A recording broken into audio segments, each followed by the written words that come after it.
안녕하십니까, 강영천입니다.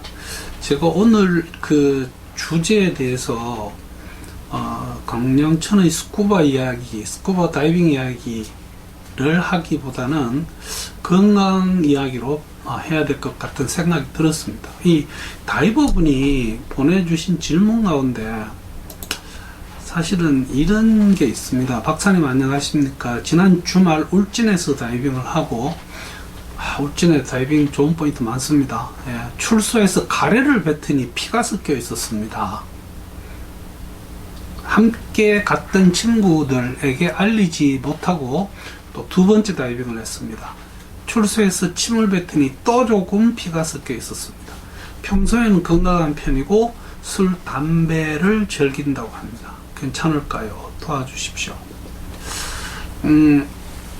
글쎄요, 이 함께 다이빙 하면서 제가 보지를 못해서 명확하게 제가 도와드릴 수 있다 없다를 말씀드리기는 좀 그렇지만, 이거는 제가 판단해서 다이빙과 관계되는 심각한 질환은 아니라고 봅니다.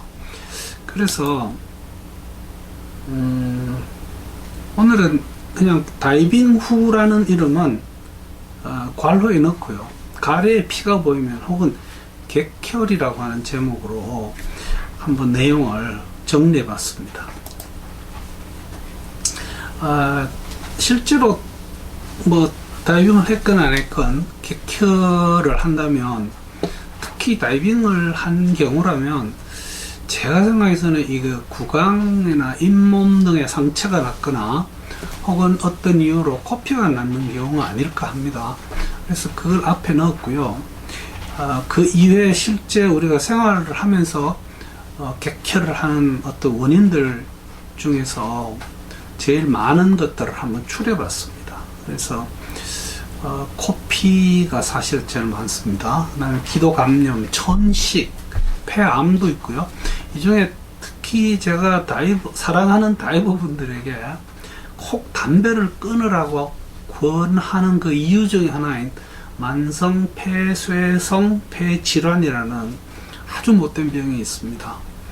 그래서 아직도 한국에는 또 폐결핵도 있죠.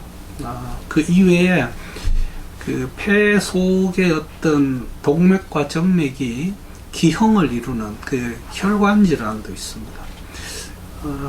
지금 여기는 빠져있는데 제가 마지막에 그 폐팽창상에 다이버들이 올 수 있는 그것까지 같이 한번 다루어 보겠습니다. 이 마우스피스를 처음 물거나 혹은 내가 잇몸에 어떤 염증이 있을 때 이 마우스피스를 잘 못 사용하면 피가 날 수 있을 거고요. 그 피가 사실 물 밖에 나왔을 때 입안 어딘가 묻어 있다가 그 침을 뱉거나 가래를 뱉을 때 이런 피가 나와서 놀라게 할 수 있을 겁니다. 이거는 사실 성형 마우스피스가 있죠. 그것이 도움이 됩니다. 자기 잇몸 이틀에 딱 맞춰서 물어주면 이런 경우는 좀 예방이 가능할 겁니다. 그런가 하면 이 코피 이야기입니다. 제가 유튜브에 다이빙과 코피라는 제목으로 아주 상세한 내용을 한번 올려놓은 기억이 있어요. 그 첨단 종합병원 그 광주광역시에 있습니다. 거기 제가 양 박사님을 그 다이빙을 같이 공부하고 제주도에 그 개방수의 훈련 다이빙을 겸해서 갔다가 그 문섬, 새끼섬 앞에서 첫 다이빙을 했는데 하고 나왔을 때 마스크 안에 피가 좀 고여 있었습니다. 그때 그 놀라는 모습, 저는 그게 평생 잊어지지 않을 것 같습니다. 마치 이게 내가 곧 죽을 것 같은 그런 표정을 지으신 적이 있습니다. 혹시 그 양원호 선생님 이거 볼 기회가 있으면 오랜만에 인사드립니다. 그 코피는 거의 대부분이 비중격, 이 코를 바로 이렇게 중간에 있는 벽이죠. 비중격의 요 앞에 안으로 1cm 정도 들어가면 혈관총이 있습니다. 뭐 이렇게 이것을 발견한 사람 이름이 키셀바인데요. 이 혈관총이 아주 얇은 점막으로 덮여 있어서 잘 노출이 됩니다. 이때 이제 코피가 나고, 이 코피가 고여 있다가 그 비강 안에 혹은 사이너스 안에 이렇게 고여 있다가 저희들이 가끔 침을 뱉거나 가래를 뱉을 때 이런 객혈처럼 보이는 수가 있습니다. 이게 사실은 굉장히 그 객혈의 큰 이유 중에 하나고요. 만약에 코피가 30분 이상 계속 지속되면 반드시 그 이비인후과 가셔야 됩니다. 가셔서 코 안에 어떤 조치를 하면 됩니다. 이 비출혈은 저는 그 레이저나 뭐 이런 열로 잘 지지지 않습니다. 이게 나중에 딱지 앉았다 떨어질 때 자꾸 열을 먹여서 가급적이면 그 패킹으로 막아주든지 혹은 연고 같은 걸로 덮어서 치료하는 것을 선호합니다만, 뭐 어느 게 좋다는 것을 지금 제가 결정할 수는 없는 상황이죠. 그 이외에 이제 제일 그 실제 코피 이외에 제일 많은 것이 바로 기도 감염입니다. 이게 전체 객회의 한 64%로 이렇게 보고가 되어 있습니다. 기도 감염이라는 것은 요즘 코로나19도 기도 감염이죠. 그래서 인후염, 기관지염, 밑으로 내려가면 기관세지염, 이게 좀 심해지면 폐렴이 되겠습니다. 이럴 때 염증이 있다는 말은 거기 점막이 부었다는 뜻이고, 부어 있을 때 어떤 자극으로 출혈이 잘 일어나게 됩니다. 그래서 그 어떤 그 가래나 이렇게 침에서 피가 나온다고 해서 너무 그렇게 겁을 낼 이유는 없습니다. 기도 감염이 제일 흔합니다. 그 천식 환자분들, 이거는 말하자면 상기도 혹은 폐까지 그 기도를 사고 있는 점막이 부어오르는 알레르기성 질환입니다. 지금 내가 당장 천식이 있어서 그 천식 소리가 이렇게 씩씩 하고 이렇게 소리가 날 때는 사실은 객혈할 가망성이 많죠. 그래서 천식도 전체 객혈의 한 10% 정도가 되는 걸로 보고가 되고 있습니다. 근데 이 천식이 있는 분은 자기가 천식 증상을 동반하기 때문에 그것 때문에 피가 난다는 걸 알 수 있기 때문에 일단은 천식을 일으키는 어떤 원인에 대해서 대응을 하면 됩니다. 사실은 그 다이빙과 천식의 관계에 대해서 아마 제가 영상을 만들어서 유튜브에 올려놓은 게 있을 것입니다. 이 병은 제가 주위에 사랑하시는 분들을 여러분을 제가 이 만성 폐쇄성 폐질환으로 잃었습니다. COPD 혹은 COLD라고 합니다. Chronic 만성 Obstructive 폐쇄성 Pulmonary 혹은 Lung 폐의 병이다. Disease 이렇게 됩니다. 결국은 그 만성 폐쇄성 폐질환의 경우는 이게 폐포에 손상을 주게 되고요. 지금 현재 그 보고되기에는 미국의 어떤 전체 사망 건수의 약 4위에 해당되는데 굉장히 많은 거죠. 흡연이 아주 직접적인 연관이 있습니다. 그 다음에 이 흡연을 오래 하면서 노령이 되면서 역시 이 질환이 아주 많아집니다. 이것은 사실 담배를 피우지 않음으로써 얼마든지 예방이 가능하고, 그 다음에 이런 질환을 앓게 되면 사실 굉장히 괴롭습니다. 지금 여기 보시는 할머니는 그 휠체어에 앉아서 산소를 함께 끌고 다니는 모습입니다.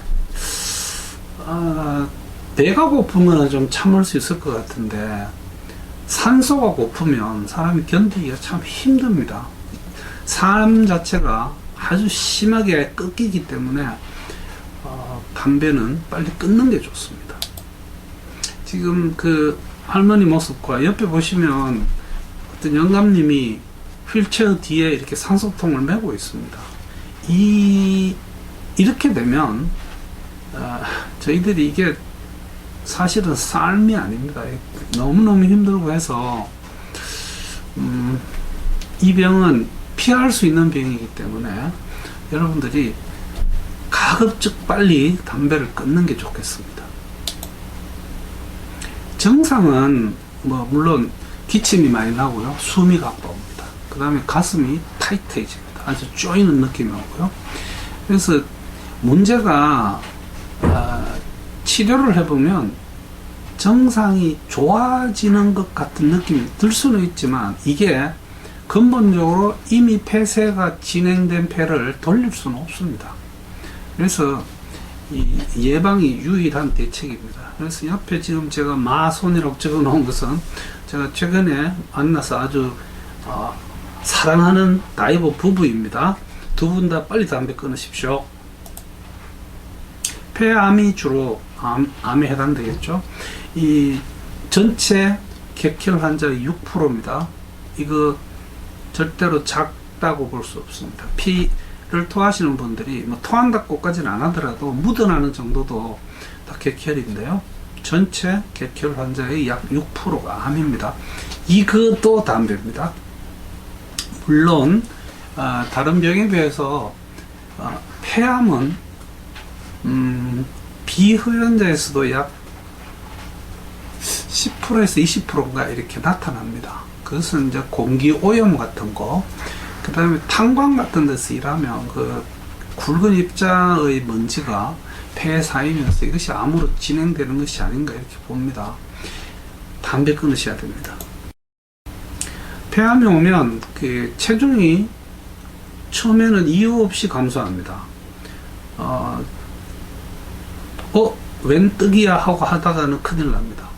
원인 모르는 체중 감소가 지속이 되면 반드시 병원에 가서, 여기서 폐암뿐만 아니라 실제로 당뇨가 좀 나타날 때도 이런 경우가 나타나고요. 몸속에 어떤 만성적인 질환이 존재하면 체중 감소가 옵니다. 분명히 내가 최선을 다해서 체중을 감소시키는 노력을 하고 있는 상태가 아닌데 몸에서 살이 자꾸 빠지면 반드시 그 원인을 찾아내야 됩니다. 폐암이 오면 사람이 쌕쌕거립니다. 이것은 천식하고 마찬가지죠. 왜냐하면 폐암이 생긴 부위에 숨길이 막히기 때문에 그렇습니다. 호흡곤란이 올 거고요. 당연히 기침도 오고요. 피를 토하게 됩니다. 폐암이 있는 분들은 아무래도 그쪽 부위에서 산소 공급이 잘 되지 않기 때문에 아주 만성적인 피로를 호소합니다. 폐결핵 이야기입니다. 이게 사실 이게 후진국 병인데, 제가 1988년에 처음 미국에 공부를 하러 갔을 때 뉴욕에 이 폐결핵 환자가 나타나면 막 다른 병원에 있는 의사들까지 와서 엑스레이도 보고 사람도 보고 하는 굉장히 드문 병입니다. 근데 이제 나중에 차차 남미 쪽의 사람들이 이렇게 오면서 폐결핵이 자기들이 자주 보게 된다고 하는데, 그때만 해도 우리나라에 폐결핵 환자가 굉장히 많았습니다. 지금도 사실 있습니다. 폐결핵은 결핵으로 인한 객혈은 대부분이 많은 양의 피를 토하게 됩니다. 그래서 이 결핵은 치료하면 되니까요. 약을 먹어주면 되고, 이 폐에 들어왔던 결핵균이 이게 혈액을 타고 전신으로 퍼지면 우리 몸에 있는 다른 많은 장기에도 결핵을 일으킬 수 있습니다. 그래서 한번 오면 약을 많이 먹어야 되고요. 여기 있는 이 짝대기처럼 생긴 게 이게 결핵균입니다. 역시 정상은 기침, 객혈, 체중 감소, 그 다음에 이게 밤에 진땀을 자꾸 흘리게 됩니다. 그래서 혹시 집안에 누군가 결핵을 앓은 분이 있다면 반드시 본인도 함께 조사를 받는 게 안전합니다. 혈관 질환이라는 것은 결국은 혈관 동맥과 정맥이 있는데, 이것들이 어떤 일정한 패턴을 가지고 어떤 조직에 있어야 되는데, 여기에 그 말포메이션이라고 하죠. 이 기형이 생기면 그것이 원치 않는 원치 않는 시간에 예기치 못하는 그런 이유로 파열을 일으키면 이것이 객혈을 일으킬 수 있고, 이것은 사실은 굉장히 위독한 상태로 갈 수도 있는, 그래서 철저한 조사가 필요한 그런 질환입니다. 그 객혈을 하는데 우리가 이 응급 상황이 어떤 게 있나? 당연히 호흡이 곤란하면 응급 상황이겠죠. 내가 지금 혈전증이 있는 사람이 그 혈전증 치료를 받고 있을 때, 혹은 이전에 혈전증을 앓은 사람이 있는데 지금 객혈을 하면 응급실로 가야 됩니다. 왜냐면 극심한 흉통, 가슴이 통증이 있거나 의식의 변화, 기절 뭐 이런 거 있거나 역류하에서 호흡 곤란을 일으켰다면 병원에 빨리 가야 됩니다. 이 다이버 이야기입니다. 이 폐팽창 상해, 즉 숨참기 상승을 한 경우에 이 폐포가 파열되고, 이럴 때 수면에서 객혈을 보일 수 있습니다. 그는 본인들이 내가 숨참기 상승을 했다는 걸 잘 알기 때문에 얼마든지 원인을 알 수 있고요. 이럴 때는 적극적인 병원 후송이 필요합니다. 폐팽창 상해로 인한 어떤 질병명이라고 할까요? 이게 피하기종, 폐기종, 종격동기종, 동맥공기색저증 이런 것들이 오죠. 그래서 이 부분은 어떤 교육과 훈련에 의해서 우리가 예방할 수 있는 그런 상태라고 하겠습니다. 그래서 마지막으로 다이빙 후의 격혈은 제가 봐서는 구강 잇몸 상처, 그 다음에 코피, 그리고 폐팽창 상해로 인한 것이 제일 많지 않을까. 그러나 그 나머지 객혈을 일으킬 수 있는 원인에 대해서도 우리가 충분히 찾아볼 필요가 있습니다. 모든 다이버 친구분들의 안전한 다이빙과 건강을 기원합니다. 청력 들어주셔서 대단히 감사합니다.